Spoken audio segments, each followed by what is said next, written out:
Yes. Well, that leads right into my question or curiosity, which is, how does the interactive element, not when you select students to participate and follow sort of your design, but the truly interactive element of the blue foam thing where people were actually making the work, how does that play into both the intellectual and emotional accessibility that you touched on, but also into the quality of, is it good art? You know, when you open up the doors so that non-artists are making the art, and you're letting go of the control of the outcome, what happens then? Well, that's fantastic. We were just talking about this on our, like, right over here. Bevan, you want to take? Well, so we're sort of loosely... I thought they weren't going to tell us. I had a conversation, so too bad, you know. So we're sort of toying with the idea of sort of a wiki way of describing and classifying all our terms. So art for us is simply something that... So art A has no objective value, meaning that it doesn't have any qualities that are objective. Everything is subjective about it, and thus anything that people term as art is art. So if the majority says something is art, then it is art. So if you come up to this blue sphere and you make your little tiny neodymium castles and so on and so forth, and your friends are like, oh, that's pretty good. You're like, I know, I think it's art, and I think so too. Then it's art. And so as for like the intellectual part of that, you know, what's the art for us is creating these these memes. Everybody's familiar with like lolcats, but what that really is like an idea that passes through people and into people horizontally, as we were talking about earlier. And so people come up to the sphere and they, gosh, Bevan? Yeah, so one thing that we're interested in is not just the object itself, but the interaction that people have with each other surrounding this object. So using more the object as a means to approach the art, where the real art is a social interaction. This is kind of our mentality of things, is that it's the person-to-person connection, it's the shared experience, it's the new experience you have and develop, where this object is kind of a facilitator or a catalyst. I'm going to out myself for a moment. I am an unreasonable fan of Marcel Duchamp. And there are two things that, as everyone was talking, that keep playing through my head. One thing that he had said was that there's saying good or bad art, it's like there's not any such thing, he argued, as a good or bad emotion. It just kind of is. And each one of us are going to negotiate those experiences on our own terms. But what I was particularly interested in is he was very interested in giving the viewer a real sense of agency. He described this kind of analogy. He called it aesthetic osmosis, and that's a fussy term, but he talked about the idea that an artist makes work, and he said it's like sugar in a raw state. You put it out there, and you're waiting for an audience to be on the receiving end to refine it into molasses, as he described it. And he said there's always a gap with an artist between what you intended to do and what you wound up doing. He said, don't lament the gap. The gap is the great thing, because that's where the audience comes in. It's not passive, right? It's active. We bring our own interpretations. We see something in the work that maybe you didn't intend, or there's something that you intended that gets perceived in a different way. And so I think what I was struck by, as all of you were presenting, is you felt like you gave a lot of elbow room to your audience to bring their own experiences and for those to be legitimate. Right? So, yes. I hope this isn't going to change the subject too much, but my own work, I have to worry about theft protection, and did you say theft prevention? Yes. Because I've had it be stolen, and then I worry about vandals, and then all the people. I didn't expect you to mention theft because you did this humongous bronze or whatever sculpture. Yeah. I'm just wondering, for the people who work, especially outside, what do you do? Any thoughts on that? Security measures? I did want to say I was so young when I did that, and I really didn't know. I was literally fresh out of BU, and I didn't know. I knew about bronze, but I didn't think of it as possible for me. So I thought of cast alumni cement, and I thought of the 11-foot sculpture, and I said it will take me 2 months to make it.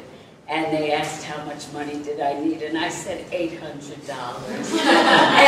And, you know, a year and a half later, and every penny that I ever saw, the sculpture went up, and it was just such a learning experience. And then to have it destroyed 6 months later by a man who found me while I was giving a talk on sculpture at Northeastern, and accused me of making a sculpture of a woman throwing the baby down on the ground to kill it. And the name of the sculpture was Save the Children. So she was holding the baby up, and there was another child walking beside her, and I looked at him, I couldn't.